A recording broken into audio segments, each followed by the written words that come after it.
से है तारती। श्री भागवत भगवान की है आरती, पापियों को पाप से है तारती।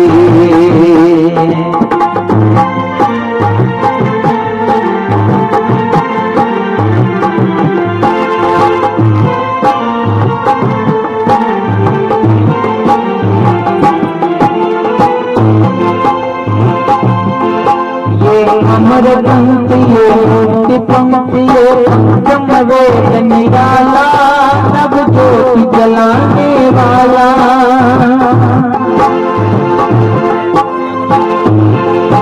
ये अमर पंक्तियों मुक्ति पंक्तियों पंचम वेद निराला, नव ज्योति जलाने वाला। हरि नाम यही, हरि नाम यही, हरि नाम यही, हरि नाम यही, यही मंगल की आरती, पापियों को पाप से है तारती। भागवत भगवान की है आरती, पापियों को पाप से है तारती।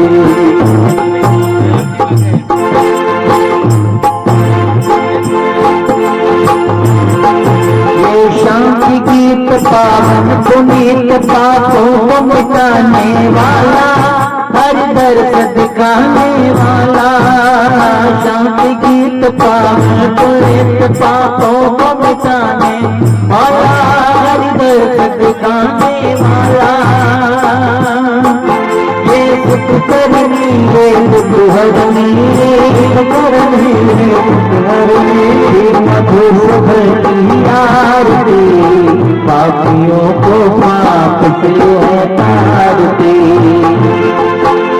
भागवत भगवान की है आरती, पापियों को पाप से है तारती। कृष्ण का जन्म हुआ था, उस वंश का नाम है चंद्रवंश। देखो, ब्रह्मा जी से वंश प्रारंभ करते हैं। नारायण का पुत्र ब्रह्मा, ब्रह्मा का पुत्र अत्रि हुआ। नारायण का पुत्र ब्रह्मा, ब्रह्मा का पुत्र अत्रि, और महाराज अत्रि का पुत्र श्रीमान चंद्रमा। यहीं से चंद्रवंश प्रारंभ हुआ। ये कथा जो हो रही है वो भाटी परिवार में हो रही है। महाराज ये भाटी भी बैठे हैं सामने, जितने भी है ना ये भी चंद्रवंशी, क्योंकि इनका भी जो गोत्र है ना, क्या गोत्र है? अत्रि। हाँ, तो महाराज अत्रि जी महाराज जो है वो ब्रह्मा जी के पुत्र, और यहाँ से ये अत्रि गोत्र प्रारंभ होता है। और अत्रि की जो संतान हुई है वो महाराज चंद्रवंशी ही हुई है। तो महाराज ठाकुर जी भी जो हुए हैं ना यदुवंशी, ये पीछे से ये भाटीवंशी, आगे चल करके भाटीवंश में परिवर्तित हुआ है, लेकिन पीछे से ये यदुवंश था। अत्रि गोत्र जिनका है वो भगवान कृष्ण की संतान ही कहीं ना कहीं से उनके वंशज ही। ब्रह्मा का पुत्र अत्रि, अत्रि का पुत्र चंद्रमा, चंद्रमा का पुत्र बुध, बुध का पुत्र पुरुरमा, पुरुरमा के फिर 6 पुत्र हुए, आयु, सतायु, सत्यायु, रे, विजय और जय। उनमें कई पीढ़ियों के बाद एक गाधी नाम का राजा हुआ। उस गाधी के कोई संतान नहीं थी, तब महाराज गाधी ने पुत्र कामेष्टि यज्ञ करवाया। और महाराज पुत्र कामेष्टि यज्ञ से गाधी के पुत्र तो हुआ नहीं, गाधी की एक कन्या का जन्म हुआ जिसका नाम रखा सत्यवती। सत्यवती बड़ी हुई तो महाराज सत्यवती का विवाह एक ऋचिक नाम के मुनि के साथ कर दिया। अब गाधी अपनी पत्नी से कहता है कि एक ही पुत्री थी, वो ससुराल चली गई, बेटा है नहीं, हम तो दोनों अकेले हो गए। गाधी अपनी पत्नी से कहता है कि हमारे जो दामाद है ना जमाई, वो बड़े प्रतापी हैं, उनसे कहो कि कोई ऐसी दवाई देवे जिससे कि हमारे भी पुत्र हो जाए। तो सत्यवती ने अपने पति से कहा, और महाराज सत्यवती ने अपने पति से कहते ही ऋचिक मुनि ने 1-2 दवाइयों के से चरु बनाए, एक तो अपनी पत्नी के लिए सत्यवती के लिए और एक अपनी सासू के लिए। अब महाराज गांधी की पत्नी ने क्या किया, अपनी वाली जो दवाई थी ना, अपना वाला जो चरु था वो तो अपनी बेटी सत्यवती को पिला दिया, और सत्यवती वाला चरु वो गांधी की पत्नी खुद पी गई, अदला बदली करी। अब ऋचिक मुनि ने सत्यवती से पूछा, सत्यवती दवाई पी ली? सत्यवती कहती है, पतिदेव मेरी वाली दवाई तो माँ ने पी ली और माँ वाली दवाई मैंने पी ली। ऋषिक मुनि कहते हैं सत्यवती ये तो गड़बड़ हो गई।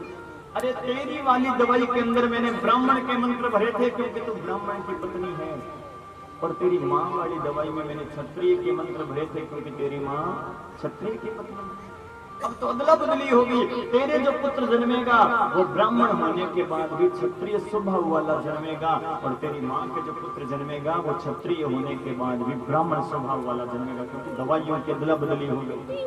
तो गांधी के जो पुत्र हुआ ना उसका नाम रखा विश्वामित्र, जो थे तो क्षत्रिय, लेकिन विश्वामित्र जी ने अंत में ब्राह्मण का धर्म स्वीकार किया था। और इधर ऋषिक मुनि के जो पुत्र हुआ उसका नाम रखा जमदग्नि। जमदग्नि का पुत्र हुआ जिसका नाम रखा परशुराम जी महाराज, जो थे तो ब्राह्मण लेकिन क्षत्रिय का धर्म स्वीकार किया था। क्यों? पीछे कथा सुनी आपने, सर्वों की अदला बदली, दवाई की अदला बदली हो गई, इसके कारण ये विलोम संतानें उत्पन्न हुई। और इधर महाराज विश्वामित्र जी के 100 संतानें हुई, और महाराज उनमें कई पीढ़ियों के बाद एक नहुस नाम का राजा हुआ। फिर नहुस के भी 6 पुत्र हुए, उनका नाम है यति, ययाति, संयति, आयति, वियति और कृति। इनमें दूसरे नंबर का जो नहुस का बेटा है जिसका नाम है ययाति, इस ययाति का विवाह शुक्राचार्य की बेटी देवयानी के साथ। इतनी कथा कहते ही परीक्षित ने प्रश्न पूछ लिया कि महाराज ये बात मेरे थोड़ी सी समझ में नहीं आई कि आपने अभी कहा कि राजा ययाति तो क्षत्रिय था और शुक्राचार्य की बेटी देवयानी ब्राह्मण की बेटी थी, तो ये क्षत्रिय का विवाह ब्राह्मण की बेटी के साथ ये विलोम विवाह कैसे हुआ, ये समझ में नहीं आया। तो महाराज सुखदेव जी कहते हैं परीक्षित ध्यान से सुनना, ये विलोम विवाह कैसे हुआ मैं तुझे बताता हूँ।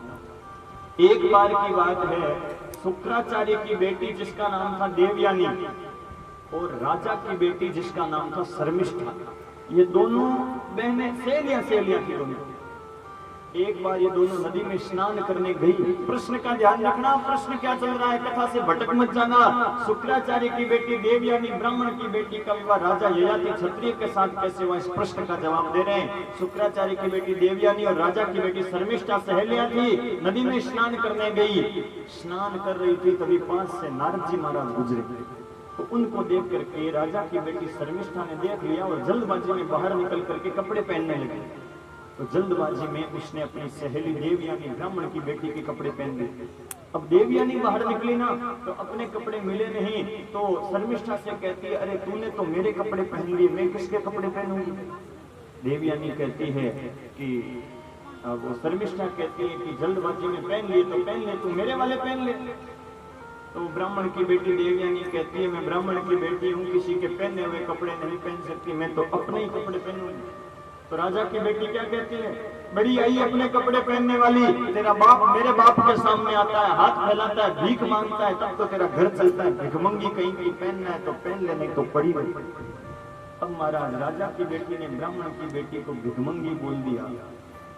तो ब्राह्मण की बेटी कहती है अरे शर्मिष्ठा, बोलने का तुझे पता नहीं है, आचार विचार का तुझे पता नहीं है, पहनने ओढ़ने का तुझे पता नहीं है, राक्षसी कहीं की। राजा की बेटी ने ब्राह्मण की बेटी को भिखमंगी बोल दिया और ब्राह्मण की बेटी ने राजा की बेटी को राक्षसी बोल दिया। दोनों बहनें जुटा लड़ाई करने लगी। ये माताएं बहनें होती है, इनको हम प्रणाम करते हैं रोज, लेकिन महाराज इन माताओं बहनों के अंदर प्रेम हुए ना 2 मिनट में ही हो जाता है, और लड़ाई झगड़ा हुए तो ये माताएं बहनें चिमटा बेलन उठाने में भी देरी नहीं लगाती।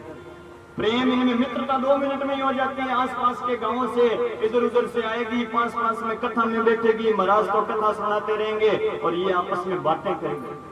पास वाली कोई सिकोनी मार कर कहेगी है सुनो खानो किस गाँव है, फलानो गाँव है, फिर सिकोनी मार कर कहेगी है सुनो खाना देवर जेठ कितना है, और अंत में आपस में एक बात तो ये जरूरी पूछती, कौन सी बात है, एक बात बताओ ना सासुर स्वभाव कैसो, ये बात तो जरूरी पूछती है। प्रेम 2 मिनट में ही हो जाएगा। और लड़ाई हुए तो महाराज लड़ाई में भी देरी नहीं होती है, वो दोनों बहनें आपस में लड़ने लगी। अब ब्राह्मण और क्षत्रिय लड़े तो दोनों में तेज कौन पड़े पता है क्या?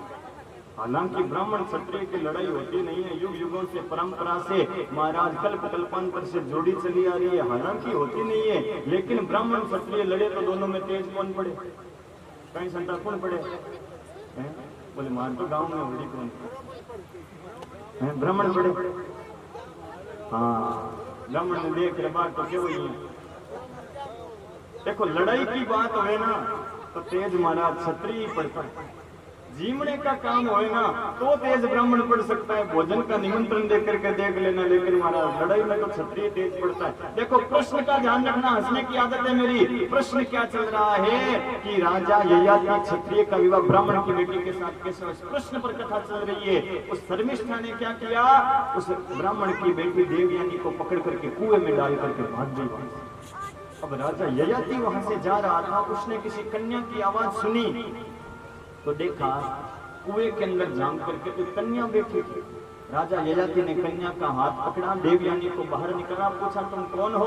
वो कहती है मैं शुक्राचार्य की बेटी देवयानी हूँ। राजा ययाति कहता है कि अपने घर चली जा। वो देवयानी कहती है कि मैं ब्राह्मण की बेटी हूँ, एक बार जिसका हाथ पकड़ लिया दोबारा किसी का नहीं पकड़ सकती। आपका हाथ पकड़ लिया तो आपको मेरे साथ विवाह करना पड़ेगा, दूसरे के साथ में विवाह नहीं कर सकती। अब आपने हाथ पकड़ लिया एक बार। महाराज सुखदेव जी कहते हैं परीक्षित इस कारण से ये विलोम विवाह हुआ, राजा ययाति का विवाह शुक्राचार्य की बेटी देवयानी के साथ करना पड़ा। उसी राजा ययाति के वंश में कई पीढ़ियों के बाद महाराज एक राजा ययाति का जो बड़ा बेटा था उसका नाम ही था यदु, और यहाँ से यदुवंश प्रारंभ हुआ। और इस यदु जी महाराज के वंश में कई पीढ़ियों के बाद एक देवमीढ़ नाम का राजा हुआ। देवमीढ़ की दो पत्नियां थी, एक पत्नी के तो अर्जन्य और पर्जन्य नाम के दो पुत्र हुए और दूसरी पत्नी के सूरसेन हुआ। अर्जन्य और पर्जन्य के 9 पुत्र हुए जिनको हम नव नंदन कहते हैं, जो नंद बाबा जी गोकुल के अंदर रहते हैं। और सूरसेन जी महाराज के वासुदेव आदि पुत्र हुए। वासुदेव जी की 7 पत्नियां थी, कौरवी, रोहिणी, मद्रा, मदिरा, रोचना, इला, देवकी, प्रमुखासन पत्नियां अनेक बंधु हुए। सबसे छोटी पत्नी का नाम देवकी था। महाराज देवकी के 6 पुत्र हुए।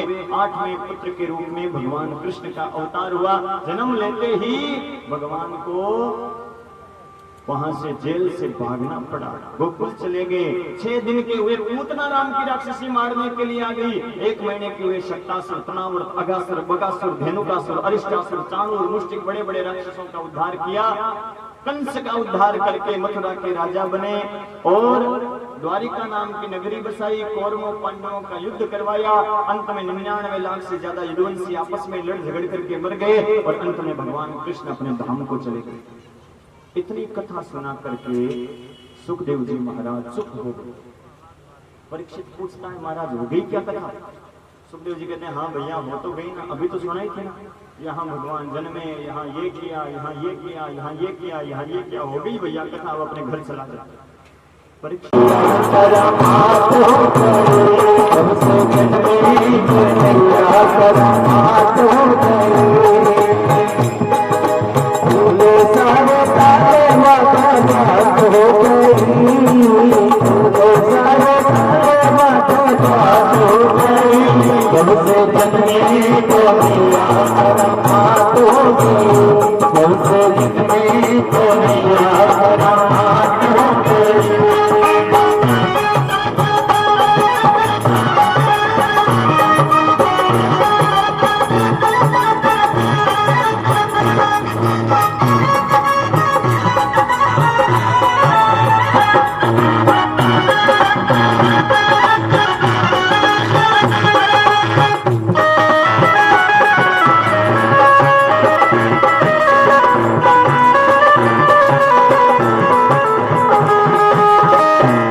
आदि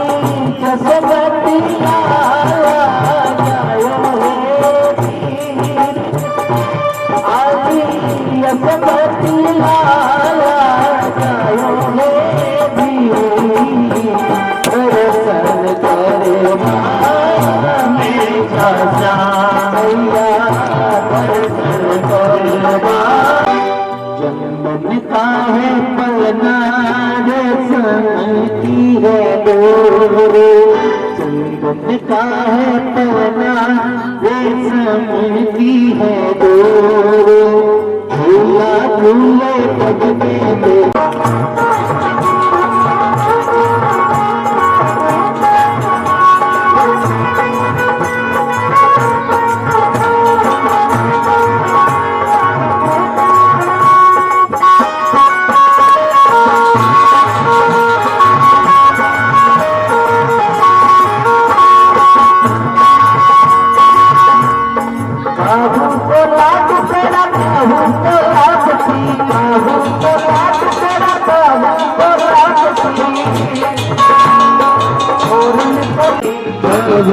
भवानी सहितं नमामि, भवानी सहितं नमामि।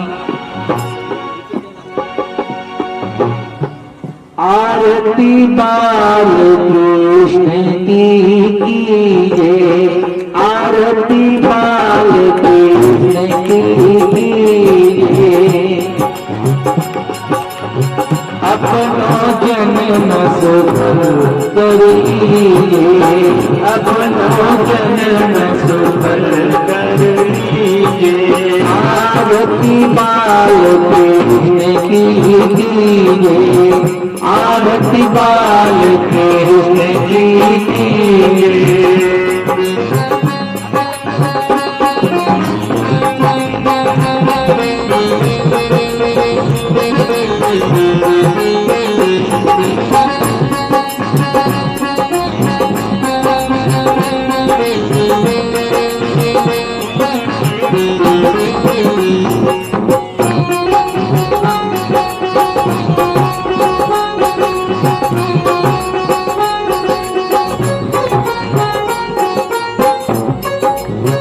श्री यशोदा को परम दुलारो, श्री यशोदा को परम दुलारो, बाबा की अखियन को तारो, बाबा की अखियन को तारो, गोपियन को प्राणों से प्यारो, गोपियन को प्राणों से प्यारो, इन पर प्राण न्योछावर कीजिए, इन पर प्राण न्योछावर कीजिए। आरती बाल कृष्ण की कीजिए, अपनो जन्म सफल कर लीजिए।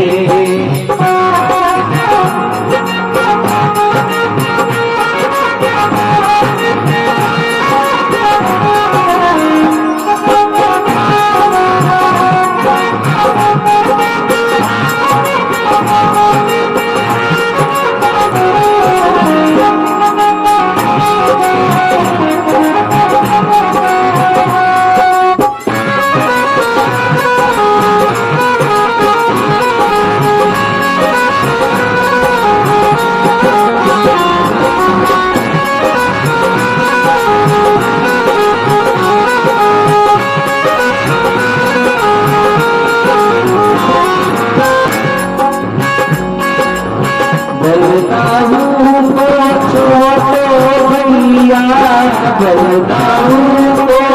छोड़ो भैया, कन्हवा के कर बोलत मैया, कन्हवा के कर बोलत मैया। करुण उदित मत लेत कलैया, करुण उदित मत कलैया, अपने सर्वस्व इनको दीजिए, अपने सर्वस्व इनको दीजिए। आरती बाल कृष्ण की कीजिए, अपनो जन्म सफल कर लीजिए।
मैया आधार कन्हैया प्रभु जन को नवनीत मैया प्रभु जन को नवनीत मैया देखत ही मन एक पुरैया देखत ही मन एक पुरैया यह छवि में बदलिए यह छवि में बदलिए आरती माल पूर्ण कीजिए अपनों जन्म सुख करिए आरती माल पूर्ण कीजिए।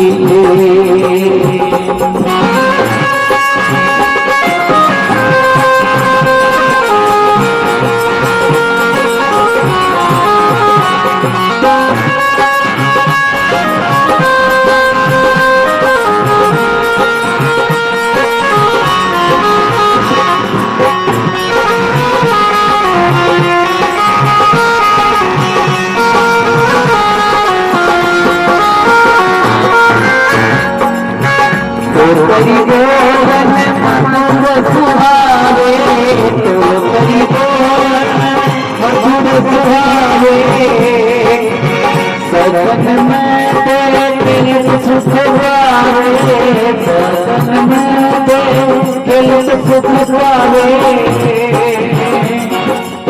सोही सूरी तीन को जावे सोही सूरी तीन इनको जावे अब इनको अपनों कर लीजिए अब इनको अपनों कर लीजिए आरती बाल पूर्ण कीजिए अपनों जन्म सुबह कर लीजिए।